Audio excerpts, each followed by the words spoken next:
Então, não é que isso não exista, mas, na verdade, quando estamos falando de parceria do governo e do terceiro setor, estamos falando de parcerias que têm tido muitos resultados positivos nesse sentido, de que o terceiro setor traz a opinião da sociedade, o terceiro setor traz uma experiência diferente que os governos não têm.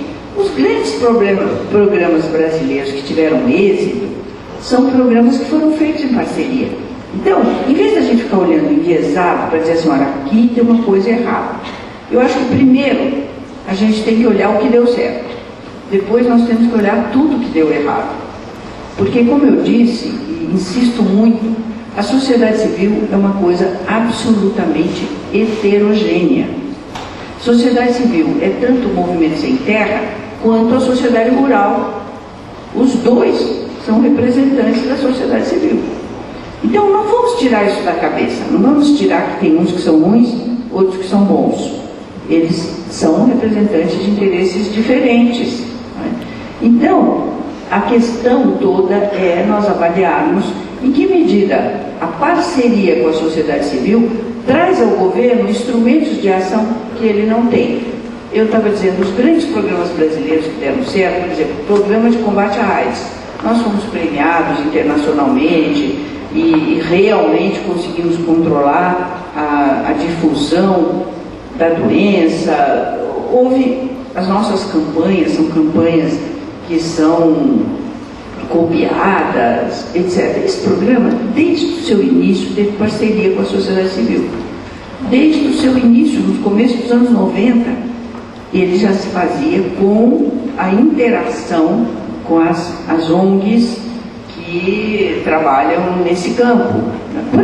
Para dar um exemplo, senão eu vou ficar falando aqui o tempo todo, mas eu acho que, sem dúvida, se nós olharmos para o lado positivo dessa parceria e de quando ela é efetiva e quando ela busca resultados, não é? Nós vamos ver que já se fez muita coisa e que, evidentemente, às vezes dá errado. As empresas também não fazem ações que não são legais, que não tem, muitas vezes, um comportamento também não aceitável.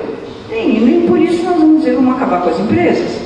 Nós vamos controlar, vamos tornar transparente essa ação, vamos querer saber mais, vamos querer que esses termos de parceria sejam feitos realmente de uma maneira clara e transparente, em que a sociedade possa também ser controladora.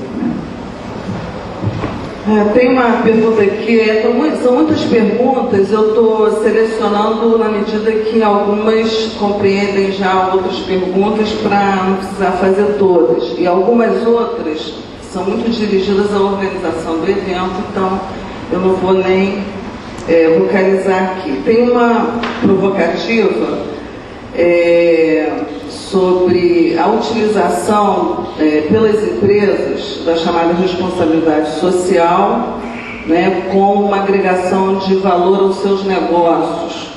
Como a senhora vê isso? E uma também sobre, relacionada à gestão de empresa, qual o caminho a ser percorrido para a formação e capacitação de gestores para o terceiro setor, visto que não se aprende na escola, na comunidade nem na universidade. Quer dizer, uma preocupação típica de empresários que querem aprimorar a gestão da ação no terceiro setor. Eu acho que eu posso juntar um pouquinho as duas para responder. Quanto à utilização pelas empresas da ideia de responsabilidade social para agregar valor, acontece que a responsabilidade social agrega valor, sim. E é isso que as empresas descobriram. Elas são empresas, então elas estão no segundo setor buscando lucro. É absolutamente legítimo buscar o lucro. E, na verdade, as grandes empresas globalizadas, etc., descobriram que ter uma atuação social era alguma coisa que agregava, sim, valor à sua marca. E eu acho isso muito bom, acho uma descoberta fantástica. Representa o quê? Essa nossa sociedade que incorporou a ideia de que nós temos que ter uma vida de melhor qualidade, que temos que promover essa vida de melhor qualidade, porque senão esta sociedade não se torna sustentável. É essa formulação que, na verdade, incorporada pelas empresas, gerou este conceito de responsabilidade social, que eu, na verdade, sou a favor. O tal do marketing social, se ele for verdadeiro e transparente, ele é um ganho para todos nós, porque eles estarão divulgando aquilo que fazem e, portanto, tornando transparente e avaliável. Toda a questão está em nós exigirmos que estes programas sociais tenham avaliação. Não é? E é também através da má utilização do marketing social que muitas empresas estão sendo penalizadas. A Nike foi penalizada porque houve um movimento contra a Nike exatamente porque ela vendia uma ideia e explorava o trabalho infantil em alguns países. Nos Estados Unidos agora com o Walmart, porque da mesma maneira também não tem um comportamento lá muito legal com seus empregados mulheres ou hispânicos, etc. Né? Um mecanismo de exploração desses setores que tem menos poder. Não é? Então, é uma arma de dois gumes o marketing social, e também permite à sociedade que ela se manifeste.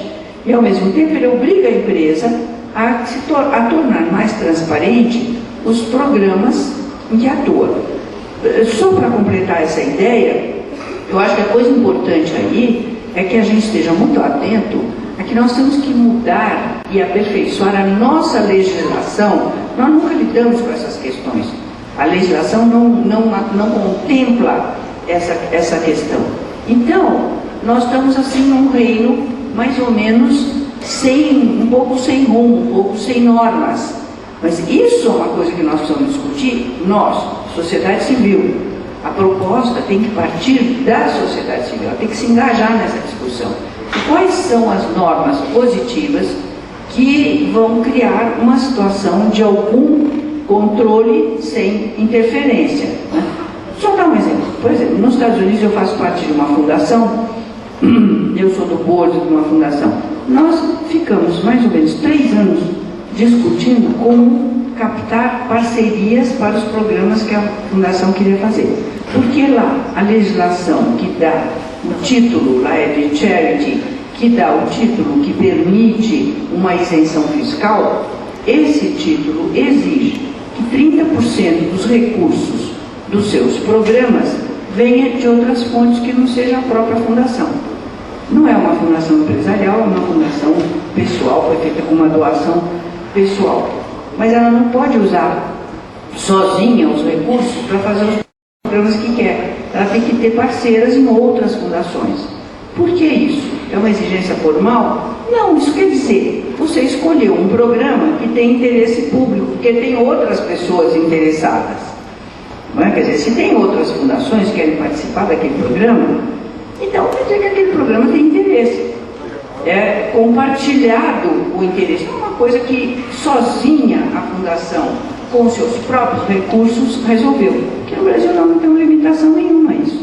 Inclusive com a própria isenção fiscal para a área cultural, ela não exige isso. Então uma empresa pode fazer tudo que ela quiser, e aí é um marketing direto. Aí ela está usando dinheiro público para fazer alguma coisa que pode ser ótimo. Em geral é bom, porque nós precisamos de difusão de cultura. Mas que seria melhor se tivesse uma obrigação de que aquele objetivo é compartilhado por outros. Isso é uma medida simples, por exemplo, não é? De controle, que a gente, não de controlar o que vai fazer, mas de controlar como fazer, que é diferente, né? Qual era a outra? Bom, a formação de gestores. Eu acho que isso é um problema que está muito consciente, e hoje em dia até nós temos inúmeros cursos, bons, médios, para a formação de gestores no terceiro setor. Isso é tão visível que quando nós começamos o Comunidade Solidária, o programa Capacitação Solidária, nós criamos um curso de gestão para as ONGs com as quais nós trabalhávamos no programa.